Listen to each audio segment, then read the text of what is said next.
The late afternoon air hangs warm and still, the kind that smells faintly of roasted coffee and hot pavement. And a well-dressed man sits alone at a small street cafe table with a plate of food he hasn't touched.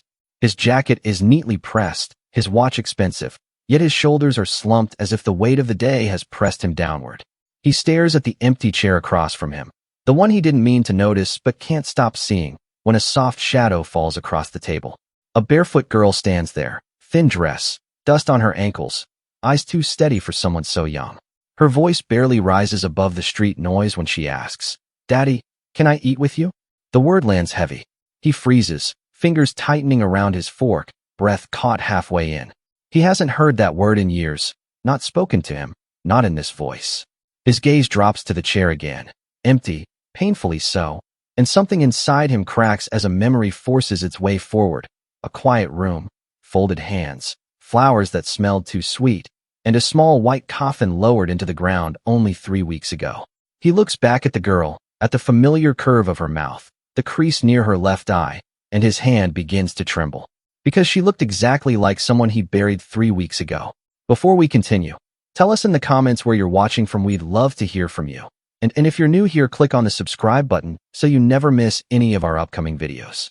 The man's name is Michael Harris, a real estate consultant who measures his life in appointments and deadlines. A man who thought grief was something you survived by staying busy. He studies the girl more closely now, the scuffed toes, the way she holds herself as if ready to bolt, and questions flood his mind faster than he can sort them. How does a stranger know to call him that? And why does it sound so natural on her lips? Is he imagining the resemblance because his heart is still raw? Or is there something here he's afraid to face? He swallows and gestures to the chair, not trusting his voice, and she climbs up, eyes flicking to the food like she's memorizing it. As she eats, quietly, carefully, Michael feels the street fade, replaced by the echo of a laugh he used to hear in his kitchen every morning.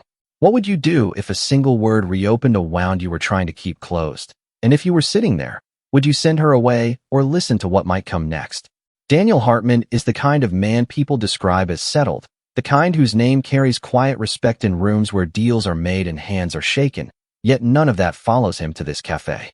Here, he is just a man who comes alone every afternoon, orders the same meal, sits at the same table, and leaves more food untouched than eaten.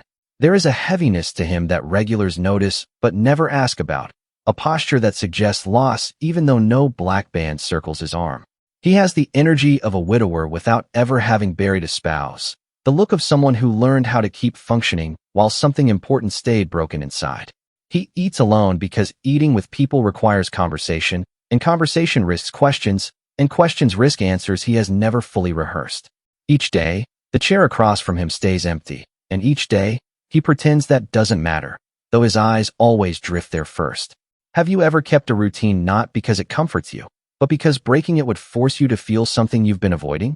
What Daniel doesn't talk about, what he hasn't said out loud since the phone call that changed everything, is his twin brother, Michael. They shared a face once, a childhood, the same laugh according to their mother, until life slowly pulled them into different directions and pride filled the space where closeness used to live. They argued over things that felt urgent at the time, words spoken too sharply, apologies delayed because there always seemed to be another day. Then there wasn't. Michael fell ill suddenly, and Daniel never made it to the hospital in time. Traffic, missed calls, a meeting he told himself he couldn't cancel, and by the time he arrived, the room was quiet in a way that never forgets you. That regret still wakes him up at night, sharp and specific, replaying the last unanswered call like a question he failed. If you knew the last chance to show up was slipping away, would you drop everything, or would you trust there would be another moment later?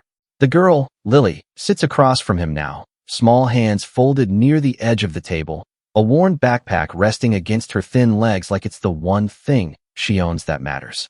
She's about 7, old enough to understand hunger, but young enough to believe asking might still work. She lives nearby, though lives is a loose word, moving between doorways, friendly stoops, and places where adults don't ask too many questions. She sleeps where she can, listens more than she talks, and keeps her world small because big hopes hurt when they fall. Daniel notices how she eats slowly, as if stretching each bite, how her eyes keep flicking up to his face and back down again, measuring him. There's no accusation in her stare, just need, plain and honest. His grief sits heavy in his chest, her hunger right there in front of him, and between loss and survival, something unspoken begins to form.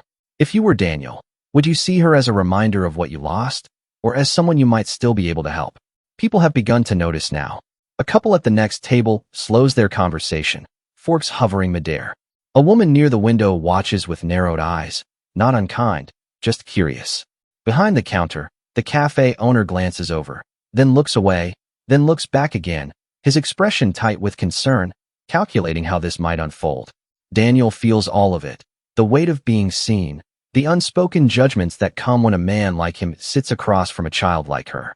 He shifts in his seat, suddenly aware of how out of place they must look together, of how easily a good deed can be misunderstood. The air around the table feels thicker, every sound sharper, the clink of dishes, the hiss of the espresso machine, the distant hum of traffic.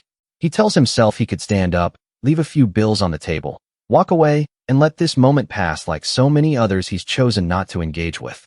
But his body doesn't move, and his eyes keep returning to Lily's face. A familiar argument starts in his head, quiet but relentless.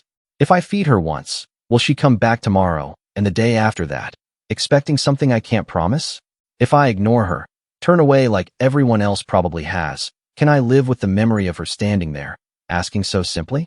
He remembers how easy it was to delay calling his brother, how harmless it felt to say, I'll do it later, and how that later never came. The questions stack on top of each other, not loud, just persistent, until they leave no room to pretend this is a small decision. Lily doesn't push. She doesn't beg. She just waits, hands folded, eyes steady, as if she's learned that patience sometimes works better than words. How many times have you stood at a crossroads like this, knowing whatever you chose would follow you long after the moment ended? Daniel reaches for the empty chair across from him, the one he's been pretending not to see for months. He pulls it closer, and the scrape of metal against concrete cuts through the cafe, loud enough that conversations stall and heads turn. For a second, no one speaks. Even the street noise seems to fade. Lily looks at the chair, then up at him, searching his face for permission he hasn't spoken aloud. When he gives a small nod, she climbs onto it carefully, like someone stepping onto uncertain ground. Her feet dangle, not quite reaching the floor, and she smooths her dress the way his mother used to before sitting down.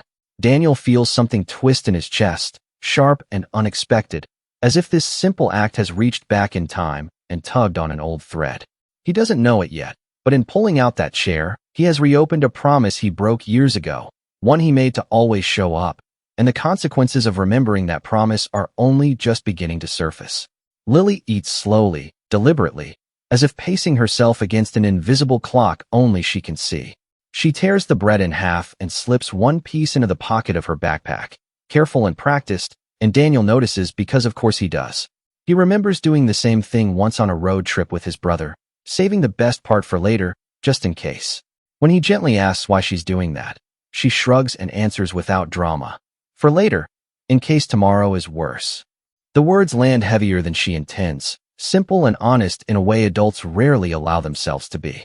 Then she smiles, a small, crooked smile that lifts one side of her face first, and Daniel's breath catches because he has seen that smile before, across a dinner table years ago, across a shared childhood, on his brother Michael's face when he thought no one was watching.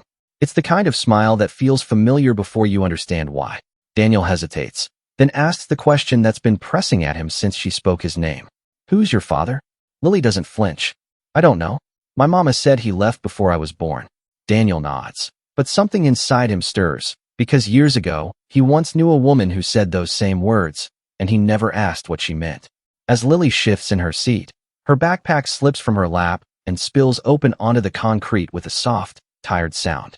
A pencil rolls, a folded sweater lands near Daniel's shoe, and then a thin strip of plastic slides into view, worn smooth at the edges. Daniel bends to help her gather the things, meaning nothing more than courtesy, when his eyes catch the bracelet. A hospital bracelet, faded but unmistakable, the kind meant to last only days, yet kept for years. Tucked beside it is a folded copy of a birth certificate, creased so many times it looks like it's been opened during long nights and quiet mornings. His fingers hesitate before picking it up, as if touching it might confirm something he isn't ready to know. He reads the name slowly, his heartbeat loud in his ears. Mother, Sarah Collins. The cafe noise rushes back all at once, cups clattering, voices overlapping, but Daniel feels strangely still. Sarah Collins was Michael's girlfriend, the one Daniel met only once, the one who stopped returning calls, the one Michael said had left town while pregnant. In that moment, Daniel realizes this child isn't a coincidence. Memories reorder themselves without asking permission. Michael's late-night calls, his nervous jokes, the way he once said he had things to fix before it was too late. Daniel remembers brushing it off, telling himself his brother always exaggerated, always made messes he somehow escaped. He remembers Sarah's eyes that one brief afternoon, tired but hopeful, and how she spoke about starting over somewhere quiet. Lily watches him now, confusion flickering across her face as she senses the shift in him, the sudden distance. Daniel forces a smile, hands the papers back, and helps her pack the bag, careful not to let his shaking show. Inside, questions collide. Why didn't Michael tell him? Why didn't he ask? How many moments did he choose comfort over connection? He feels a pull toward Lily that frightens him, a sense of responsibility tangled with fear. If this is true, nothing stays simple. And if it isn't, he has still crossed a line he can't uncross. Daniel sits back, breath shallow, realizing that learning the truth doesn't always bring relief. Sometimes it brings weight. Lily swings her feet, unaware of the storm forming around her, trusting him in a way he hasn't earned yet. He wonders what she's been told, what she believes about the man who left before she was born, and whether knowing more would help her or hurt her. Would you want the truth if it meant reopening old wounds? Or would you protect a child from answers that might change how she sees herself forever? Daniel senses that whatever comes next will demand more than a meal or a chair pulled closer. The truth is there now, undeniable, and it will hurt far more than he imagined. Daniel feels the ground shift beneath him in a way no business setback ever has. The guilt comes first, sharp and unfiltered, for the years he kept his distance from his brother, for every call he let ring because it was inconvenient, for choosing silence when Michael needed presence. Then the anger follows, aimed inward, because it's safer to blame himself than to admit how afraid he is of what this might mean. And beneath all of it sits something quieter and more dangerous: hope. The idea that this child might be connected to him, not by chance but by blood, scares him more than the possibility that she isn't. Hope asks for commitment, and commitment asks for courage he's not sure he still has. He watches Lily laugh at something small, a joke he barely heard, and feels tears press at his eyes without warning. He looks away, pretending to adjust his watch, ashamed of how close he feels to breaking in public. As they talk, gently, cautiously, pieces of Lily's life surface, not all at once, but in fragments the way children share things they're still learning how to understand. Her mother, she says, got sick and tired very fast, the kind of tired that doesn't go away with sleep. She died recently, before Lily learned how to say goodbye properly. After that, adults started using words Lily didn't like, places she didn't want to go, and she learned enough to know the foster system meant moving, strangers, rules that didn't feel like care. So she ran. She slept where she could, stayed close to places that felt familiar, kept her backpack ready. Daniel listens, each detail adding weight to his chest, each pause louder than the words themselves. Would you tell a child the truth if it might destroy the fragile world she's built to survive? Lily still doesn't know why this stranger's eyes fill with tears every time she laughs, why he listens to her like every word matters, or why his voice tightens when she talks about her mother. She just knows he hasn't sent her away, and that feels like something. Daniel wrestles with what to say and what to withhold, knowing that silence can protect but also wound. He wonders if Michael would have done better, if his brother would have known how to step into this moment without hesitation. Time stretches, the afternoon slipping toward evening, and the decision he's avoiding presses closer. The tension doesn't come from what's happening, but from what could, from the knowledge that every choice now carries consequences that will echo long after this meal ends. Daniel takes the papers and the hospital bracelet to a quiet corner of the cafe, away from the curious eyes and murmured conversations. He calls a trusted friend, arranges a simple, private DNA test, and waits, heart thudding with the weight of possibilities. Hours later, the confirmation comes. The truth is undeniable. Lily is Michael's daughter. She is his niece, a piece of his brother carried forward in the world, fragile and resilient all at once. The knowledge brings no triumph, only a strange mixture of awe, fear, and responsibility that settles like a stone in his chest. He knows he cannot unsee her, cannot walk away, and yet the enormity of what he must do is terrifying. Returning to the table, Daniel kneels carefully to bring himself to eye level with Lily.